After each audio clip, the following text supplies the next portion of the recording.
The family had reached a unanimous decision about Saffron. The decision was wrong.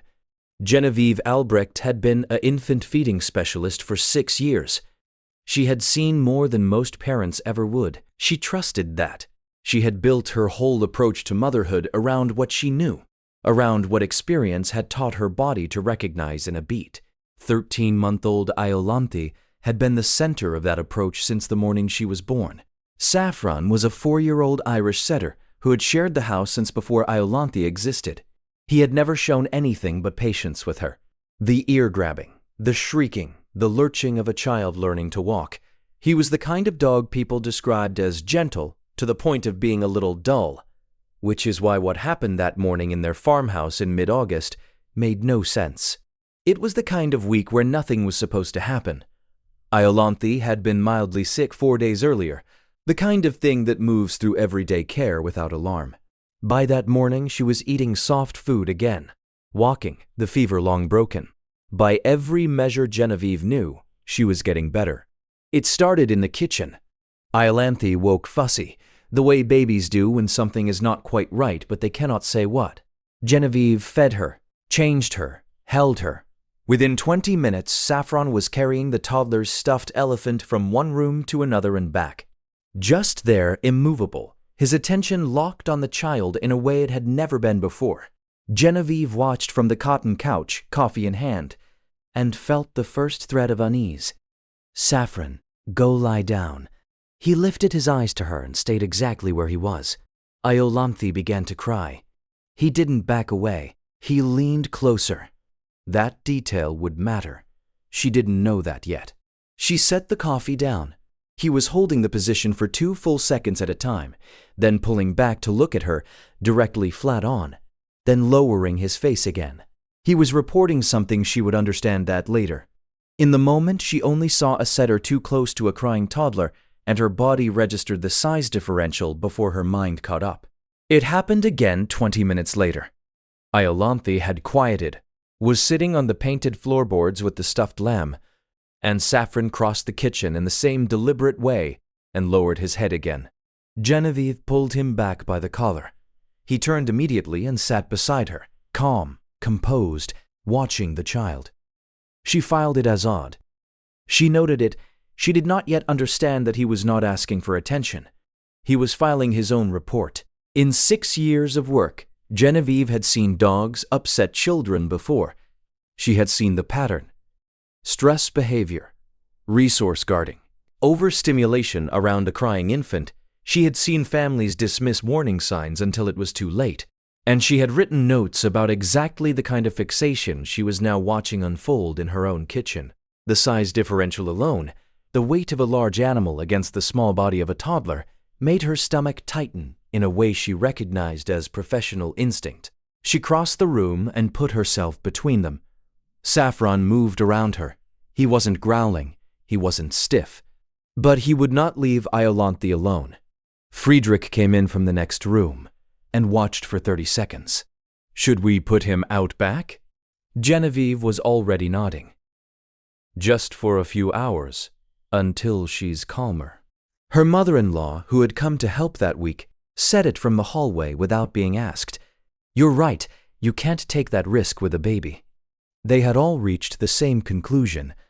That felt, at the time, like confirmation. She had used the exact words she would have used in a clinical note. She had the training, she had the years, she had the framework that told her, with professional certainty, what she was watching. She did not yet know that the framework itself was the trap. The screen door to porch clicked shut. Iolanthe stopped crying almost immediately, which felt like proof. Genevieve picked her up and held her, and felt the quiet of a problem solved. She set her down on the painted floorboards near the diaper rash cream, and went to fold laundry in the next room, the baby monitor on the counter.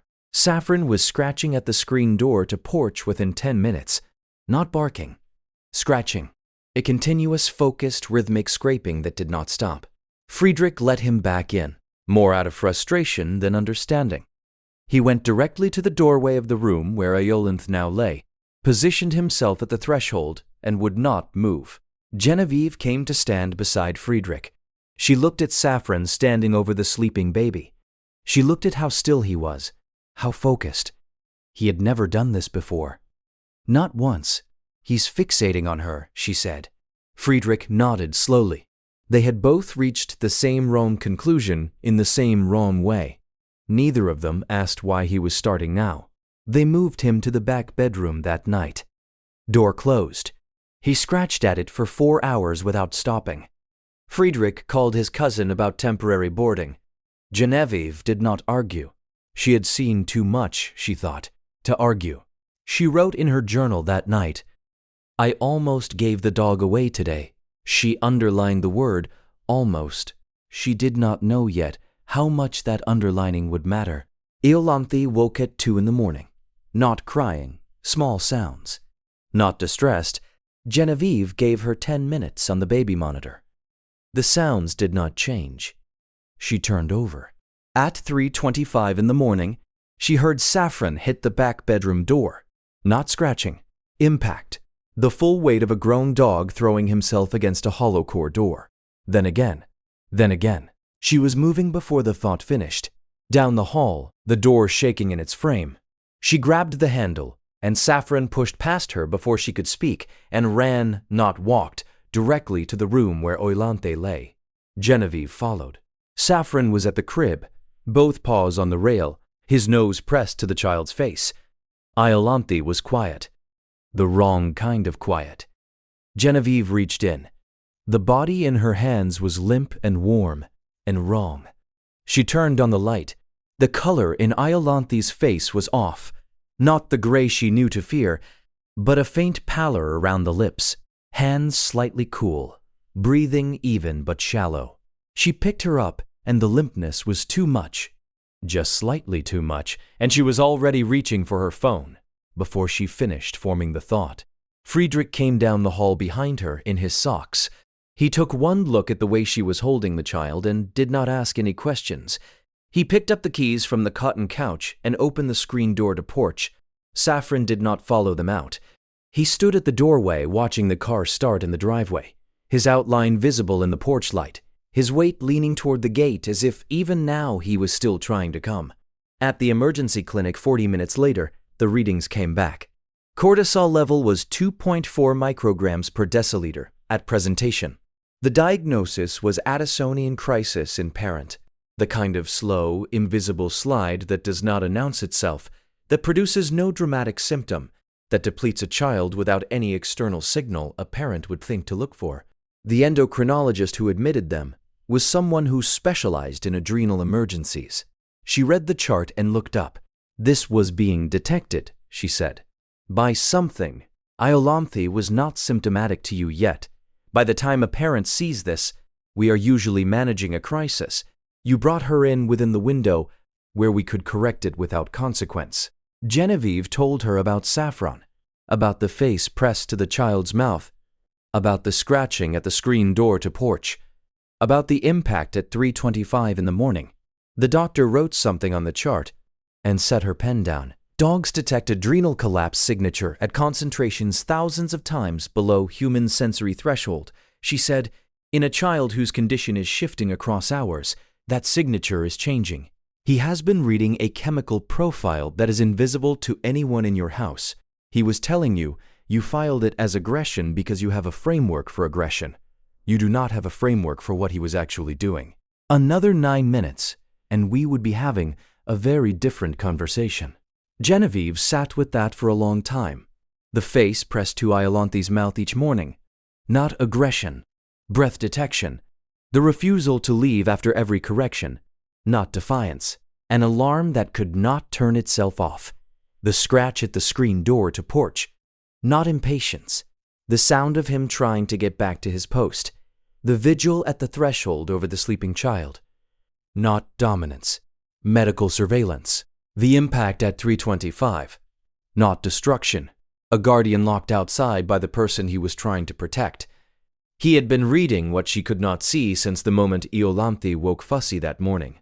Has your dog ever done something that made no sense until it was the only thing that made sense? Tell us in the comments. These stories deserve to be heard. They drove home in the dark. Iolanthe was stable, drowsy, wrapped in a hospital blanket. Friedrich carried her inside. Genevieve opened the screen door to porch. Saffron came in without drama. He walked through the kitchen, past the diaper rash cream, past the stuffed lamb on the painted floorboards, and crossed to where Friedrich had set Iolanthe down. He lay close beside her, the full length of his body against her side. Genevieve sat on the painted floorboards across from them. She did not reach for her phone. She did not move to the kitchen. She watched the slow rise and fall of her child's chest. She watched Saffron's ribs rise and fall in time with it. She watched the place on his shoulder where the wood of the bedroom door had left a faint mark from the impact at 3:25. She did not say anything aloud. She said one thing in her head, the same thing over and over, the only thing that made sense to say. "I'm sorry, Saffron."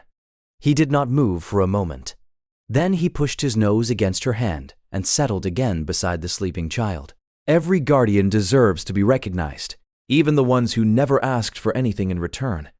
If stories like this matter to you, subscribe so you never miss the next one. She stayed on the painted floorboards until the morning began to gray in the window. She watched the baby monitor blink its small green light at slow intervals. She listened for the breath that, the night before, had almost stopped without anyone in the house, except Saffron understanding what it meant. Iolanthe is wearing a continuous monitor now. Her numbers are stable. Most nights the monitor does its job. Every night, Saffron lies at the foot of her bed anyway, because the numbers can change and he is still watching. He has not stopped watching once in all the months since. There is a thing she thinks about often now, sitting alone in the kitchen in the early hour before the rest of the house wakes. The framework she had built across 6 years of professional training was real. It was earned. It was, in its own context, correct. But it had been built from the cases she had seen.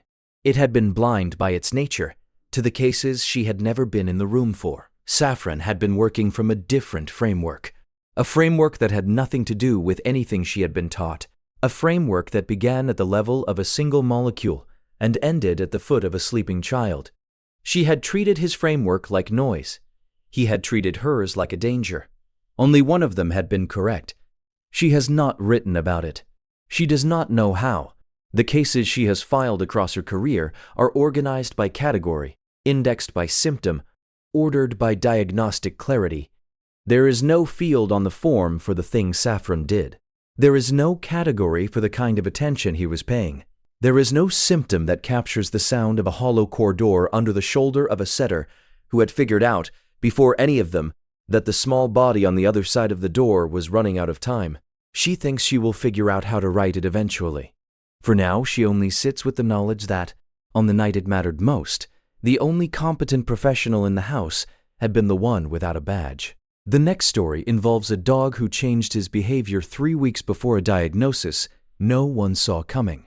Saffron lay beside the sleeping child, his front paw lifted, suspended for a moment, then lowered to the rug beside the child.